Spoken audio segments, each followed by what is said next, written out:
Hey! Batata ba mama bandeko. Le 9 mars 2024, Tobengi Bino, na soirée, il y a ma maman, il y a Bolingo, maman Bolingo Balobien, yo okozanga pona nini. Women's Day et Salemi pona Bino Banso. Mwana Manchester, Leeds, Birmingham, Zinga Zinga Nambuka, Bandala Londres, Ti et Paibui. Tolobi, Moto Azangate, Ngaingoma na Kozala, Firme Bondo à Kozala. Balobi, hein, Yonani Ozanga. Le 9 mars 2024, Balobi, Kulia Ezali Ofeledege Tolubakanaki Congo, Kudiaku Sabadala, Lia Otonda, Kasifuta Tikenayo, un livre single, 35 pour na couple. Batata Bamabandeko, Okomema, Fufuna Pochete, Okukuta Yango, Wanezeko Zelayo. Lia Otonda, Pona Yango, Tolobi, le 9 mars 2024, à partir de 18h. Nani Akozanga, Nekov TV, Rango TV, présent na Katia Terrain. Va prêtre nyo sur Manchester, bana nyo sur Manchester, Tobengi Bino, Boya Elongo, Tosepela, Hey Ngaye, Nazangatan. Balo bien, James Cameron a le beat Boya et Belé.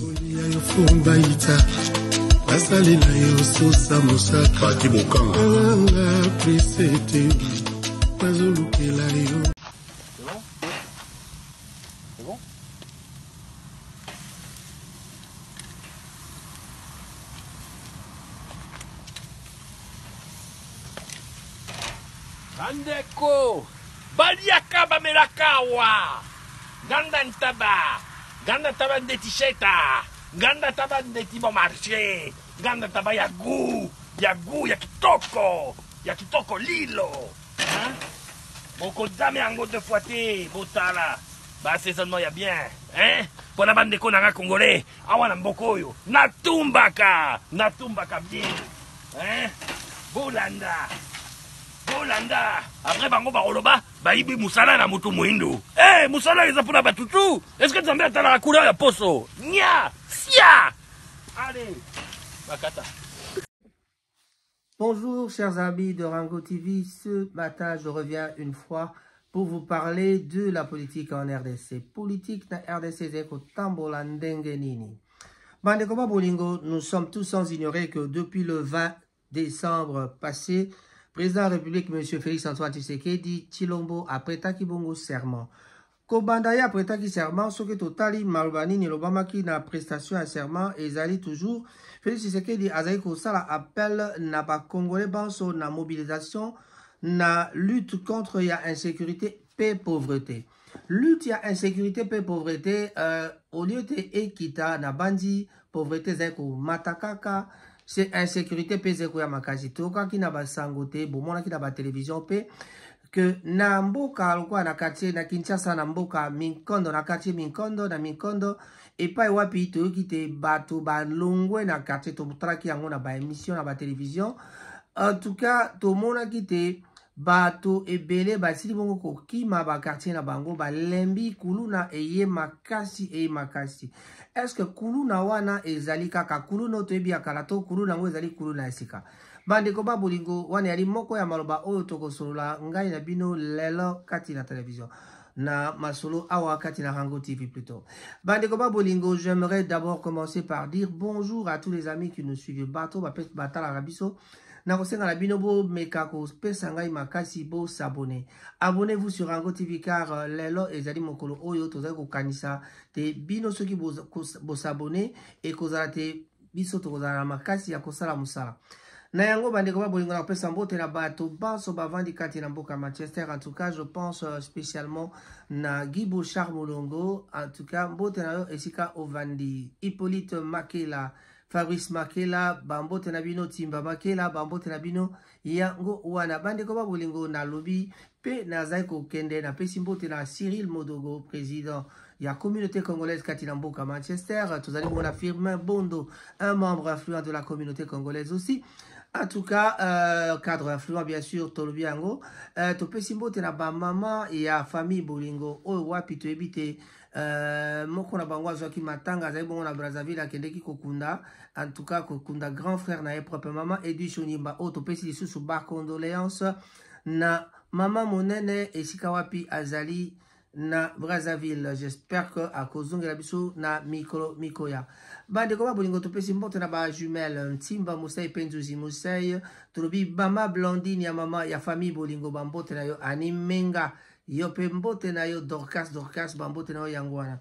Bande koma bolingo bato akopesa mbote bazali ebele kati na famille bolingo mama Ani mbote na yo yangwana mama Ani Agnès oya Bouchiri.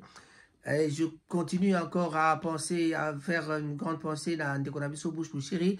J'espère que tu vas bien. Et pas aux Alibambo, tenayo Suzuki. Ah, oya bisi ezaka Zubute Suzuki na bisi ezaka le vrai Suzuki Papa Mondele. En tout cas, Bambo tenayo yangoana Kabongo. L'air moto benga Kabongo pour rigoler. Mais en tout cas, Suzuki, mais salutations na yo et paille aux alliés. Malala plus le taximan congolais, Topesi Kev, paye taximan congolais, Bambote et Belé. Il y a Patrick Mangassa, un grand bonjour à toi. Pourquoi pas le vieux Mazini, en tout cas, comme moi, rare qu'on n'a pas vu. Santa Sarajevo, toujours en forme, je l'ai vu personnellement il y a quelques 2-3 jours. En tout cas, je salue Santa Sarajevo en passant. Et quand je pense à Santa Sarajevo, je pense à Frida Yobi, qui est la fille de notre grand frère Santa Sarajevo. Pourquoi pas saluer encore Romeo Yobi Mobalia, Mama Laetitia. Bongo, Orli Pembele, moi na ya bato ya mama Bena, Bambote na yo, Iyango wana. Soki tobosani, Pimax, tolobi tosali mabe, en tout cas, bato baleki Bele, Bambote na bino, Banso Esika Bozali. Jansi, kuna na ngambo ya Bolton, un grand bonjour à toi, Sami. En tout cas, Bote na yo, na Bolton, Ganda Sami Boyebi, en tout cas, un garçon très bien. Je salue en passant, Stone. Allez, notre ami Stone, c'est qui beau-frère, Mobaya Batoya, maman. Nathalie Bembo, Bambo Tenayo, Iyango Wana. Topesi Mbote, Tardo Tangi Stone, Tokanisi Pe Juna Mumbafu, un grand bonjour à toi. On a raté l'interview la fois passée, mais en tout cas, cette fois-ci, on ne ratera pas. La prochaine fois, quand tu passeras à Manchester.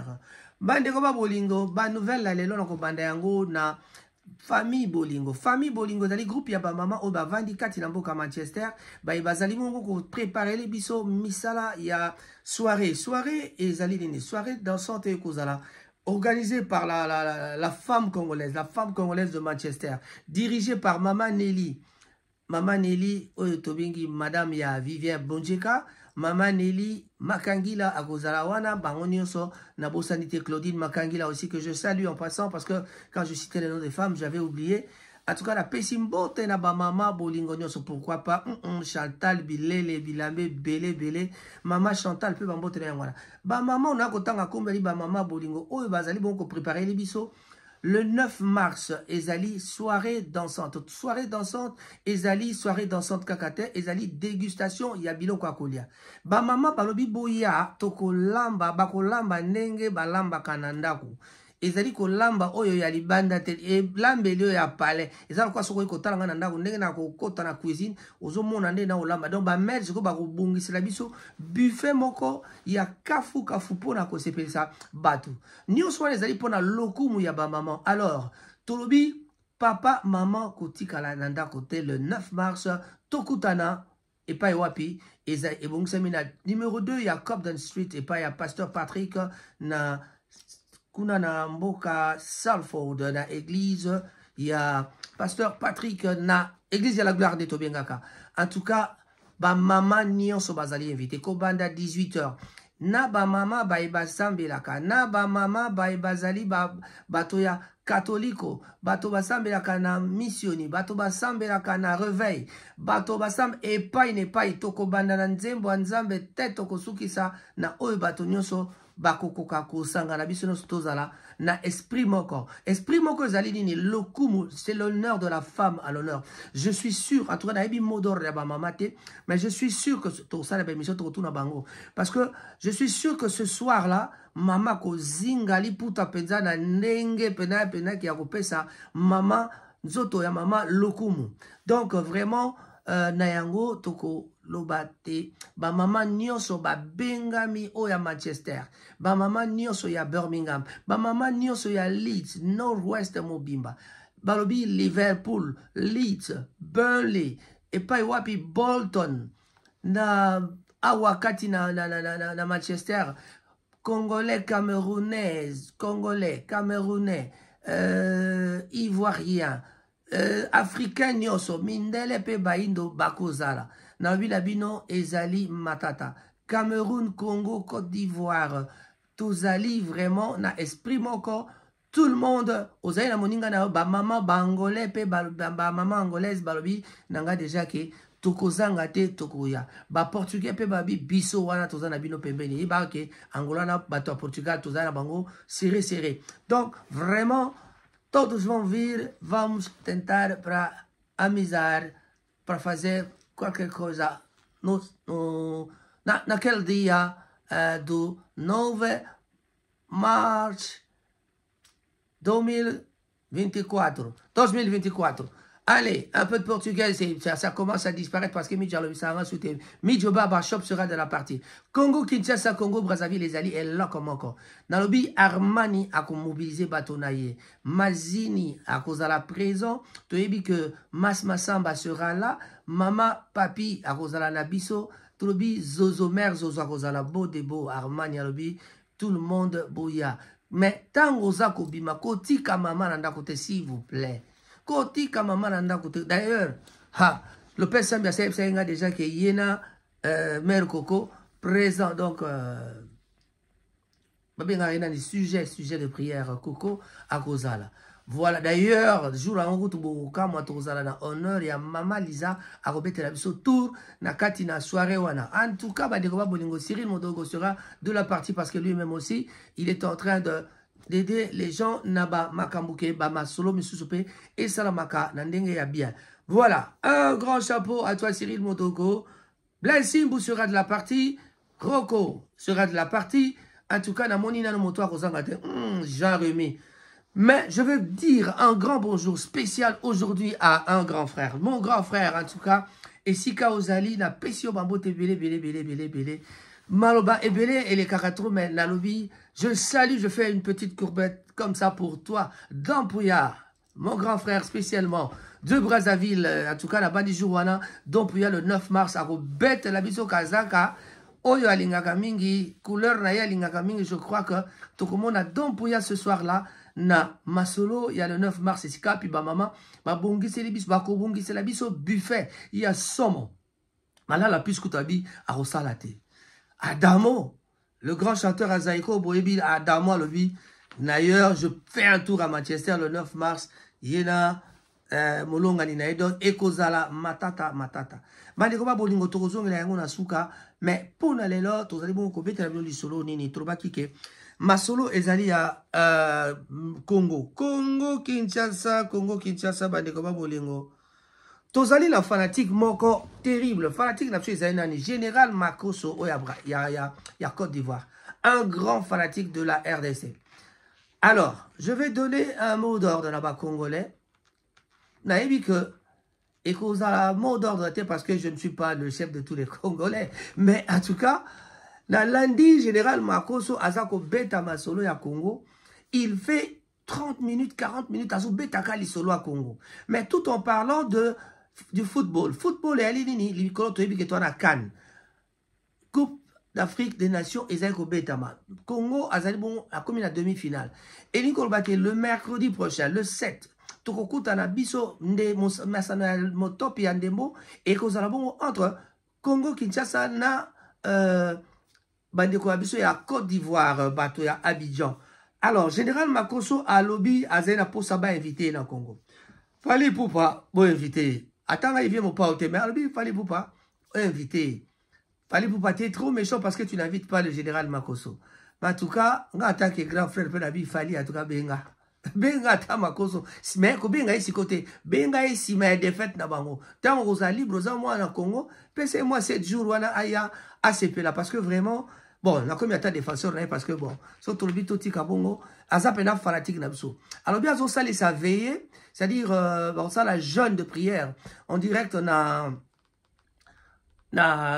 TikTok d'ailleurs et sur internet donc on a TikTok je pense.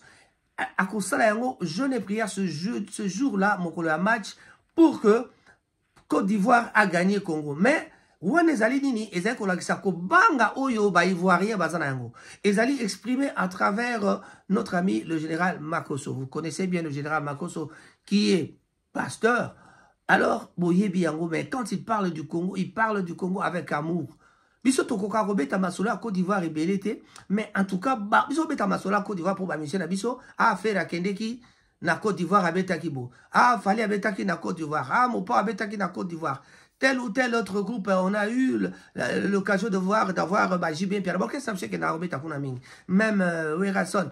Toujours ba occasion mingi ya robeta ba concert na et puis ba concert na biso na Côte d'Ivoire souvent ezalaka plein succès.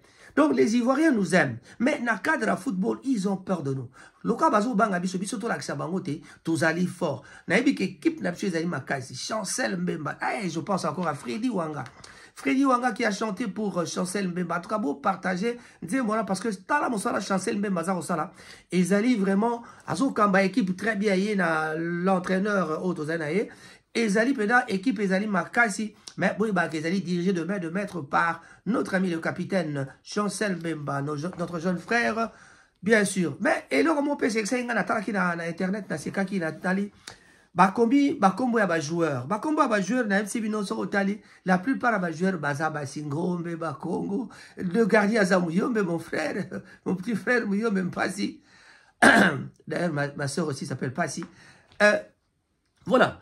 Donc balobi baza ko seka babi mais ba joueur nyonso presque ba Congo na ba Congo. Ba Congo na ba Congo. Chancel Mbemba mu Congo. Donc Bampasi ba Masuaku donc ba tout ba Congo. Alors, qu'est-ce qui se passe? Balou babi ceux qui ezaki bango de tolobi ba tribaliste. Est-ce que mon batango ba sélectionner qui ezaki likambo ekolo. Football ya na likambo ekolo te. Makamba tribalisme ebo na on a niveau à nation. Mais d'une façon générale, atato wanga ni boyi ba ke ba congolais tozalaka un peu tribal. Donc, tu yebi que moi, tribalisme ezalaka, na ba région, tu vois autant à 2-3 régions au monde. Ba Congo déjà, ngana zamta ba Congo, tu seras ba tribaliste te. Pourquoi tu seras ba tribaliste te? Parce que mon Congo, tu vois, na ke usangana mungala, ako usangana mutabandundu facilement, que après ça troste na mutunaye. Ça, c'est le Mukongo. On a eu le cas de, à l'époque, il y a Lumumba, na ba Kasavubu. Tozalaki na bande konabiso. Lokola papa ya Pongo Love. Papa Gilbert Pongo. Papa Gilbert Pongo, c'était un Muyombe 1000% d'ailleurs. Mais Papa Gilbert s'est allié à Lumumba. Il était militaire, mais il collaborait avec Lumumba. Mukongo déjà Muyombe azalaki na Lumumba. Alors, mais, papa oyabiso bazaro ebisei, kokende kuna te yaka aepa ya Kajos. Ye ayoka kite. Babi na ye, yo epa oso kendo kokufa lokwa soso. Bolimbisi pona naeba ni pe na famille, naebi pe famille wana pona le malobana biza mabe, mais en tout cas je retire. Babi na ye kokenda te, papa na biso bazalaki très proche. D'abord on habitait Pongo bazaki na Chilwangu. À l'époque papa Gilbert azako vivre na Chilwangu, adjudant Pongo, le feu adjudant Pongo. Azako vivre na Chilwangu biso zaka, biso pa na biso tokoli, to botempe tokoli na Nzobe, na Bandalungwa bisengo côté à Chibango. Alors, dans la discussion tala esika wapi discussion epa ezali kokende epai wapi papa baza koloba na moninga na bango ke kokende kuna te parce que yaka awa bango balingaki bazala mwa muke na kote ya ndeko na bango Kasavu parce que au fait a Bakonde ezalaka parti moko tribal ezalaki parti esalamaka ya ba Congo mais ya ba Yombe kaka te ezalaki ya alliance de Bakongo. Donc, ezalaki pas vraiment tribal parce qu'il y a qui à Bakongo. Il n'y a pas une tribu Bakongo qui existe.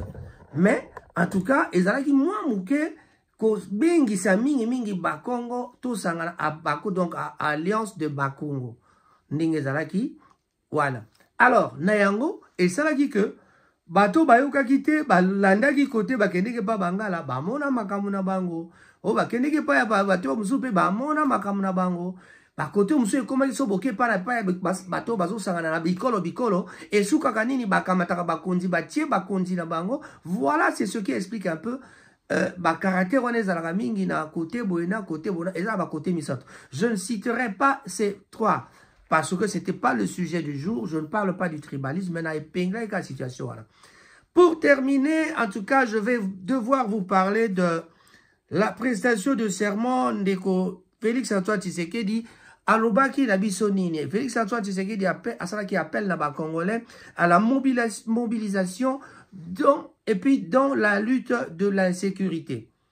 Dans son discours d'investiture, il y a le 20 janvier, au stade des martyrs de la Pentecôte, le président de la République réélu pour son second mandat, Félix Antoine Tshisekedi Tshilombo, a expliqué avoir la certitude que par le concours des Congolais et l'interpellation du devoir patriotique consistant à rassembler toutes les forces et intelligences, la République démocratique du Congo sera capable de combler des attentes et de relever les défis pour assurer sa destinée. Voilà. Na lilobawana ezalaki makanisi ya Félix et Antoine Tshisekedi. Mais avant, pendant la propagande, il y a des escarmouches. À la moindre escarmouche, kakabo. Nabi nabino, to lukaki, bato bazaka en français, mouke, ba comprenaki te. Mais il aura fallu chercher des bonnes définitions pour expliquer bato escarmouche et zanini. Bato mingi bakotaki dictionnaire pour luka escarmouche et zanini parce que balobi escarmouche on y a pas ce bezanini. Escarmouche c'est dit quoi discussion moi mouke, lutte kaka yona moninga bozalebo. Moi les sasi moko tsoka kwa yango ya benga ki yango escarmouche. Moto moko ka tsoka kufi. Escarmouche yali kutu plate na cadre les cité. Escarmouche yali pena ke discussion kaka ya deux soldats. Basoda mi balé baswani les mots massacre c'est bêti. Escarmouche yali ka discussion à deux personnes. Lutte moko moi bagarre moi mouke c'est ça escarmouche. Donc à premier temps ki biso ke na à la moindre escarmouche na ebisi bino ekoinda mais tu éviter ce que tu as nini.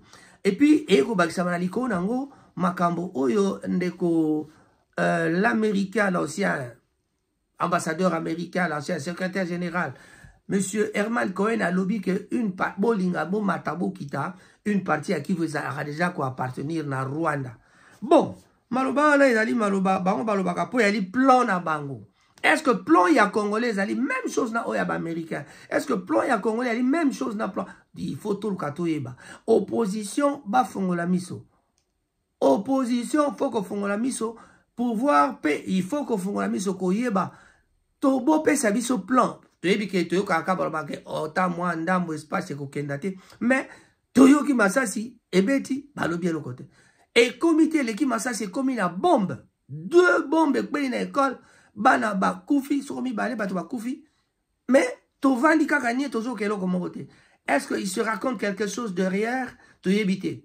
Ba, premier temps qui biso que, soki kaka moindre escarmouche et salami, papa, o eza sur ces escarmouches, te commis donc, bombardement. Na yébité to luka contre escarmouche et zani, c'est la guerre. Donc, nous attendons de la part du gouvernement, ba réagir par rapport à ça, parce que vraiment, ezali, ba makambo yo pe sabiso, passi. À présent, donc, il s'agit donc pour nous de transformer durant les 5 prochaines années les prouesses que nous avons réalisées et parachever l'avènement d'un Congo plus uni. Un Congo plus uni, mieux sécurisé et plus prospère. Tikamba plus prospère au coup de Pesanga Kanda et Pesanga Kanda. Les Mundele, quand ils parlent du Congo, ils disent toujours à un pays potentiellement riche. Et le bilan ta petite soeur Nenengoma, que je salue en passant. Un truc, la profité de saluer le grand frère Modoudé. Un grand bonjour à toi. Serif Ngoma. Alors, Balobi, un pays potentiellement riche. Vous savez, quand on parle de potentiellement riche, ça ne veut pas dire que nous sommes riches. Nous sommes potentiels. Dans la potentialité, nous sommes riches. Mais il faut richer sango. Et ni gobanini. Richesse sango donc to exploiter kayangote. Pour to exploiter ango lo ni zangaka. Ma soeur a même posé la question dans ma conférence dans les États-Unis. Et là, qu'on nini, plutôt en Afrique du Sud, il y a quelques années, en Afrique du Sud, ma petite soeur avait participé dans ma conférence en Afrique du Sud. A tout une question à bimé. Botangelanga kombo ya mboka nini oyo exploitaka to esalaka exploitation topé raffinage yaba or raffinage yaba minéraux na biso to ya pétrole oyo esalamaka na Congo ezalaka te mais siko ba oyo bazali banda bazozwa bazana société ngo na Congo zali banda et nani yango atekelaka bango c'est que bayaka kozosomba yango kaka kosomba yango na moyibi pe kokamata koboma bato mpona kokamata kosala yango bandeko babolingo congolais foto fongola biso pamba te tokoya kosutuka tokokoma kwa Yougoslavie elobi nango ata ndeko le vieux bal kwebe kimpela alobi te moto mosu ake na western union azolinga tina mbongo na Yougoslavie babi na ye Yougoslavie ezalaka lisusu te toza koriske mpe ke Congo ekoma bongo avec le plan Tutsi nous sommes très en danger bandeko babolingo. J'ai dit et j'ai terminé. Raphaël Ngoma, votre présentateur sur Rango TV. Je ne peux pas terminer sans oublier de saluer notre ami Nekov, plutôt Koko Njoko, le James Cameron congolais. Un grand bonjour à toi. Et je dis et j'ai terminé. Raphaël Ngoma Tsassa. Bye bye. Hey! Batata ba mama bandeko. Le 9 mars 2024, Tobengi Bino, na soirée, il y a maman, il y a Bolingo Balobien, yo okozanga pona nini. Women's Day et Salemi pona Bino Banso. Rwanda Manchester, Leeds, Birmingham, Zinga Namboka, Bandala Londres, Ti et Paibui. Tolobi, Moto Azangate, Ngaingoma na Kozala, Firme Bondo à Kozala. Balobien, Yonani Ozanga. Le 9 mars 2024, Balobi, Kulia Ezali ofele dege Tolubakanaki Congo, Kudiaku Sabadala, Lia Otonda, Kasifuta Tikenayo, un livre single, 35 pour na couple.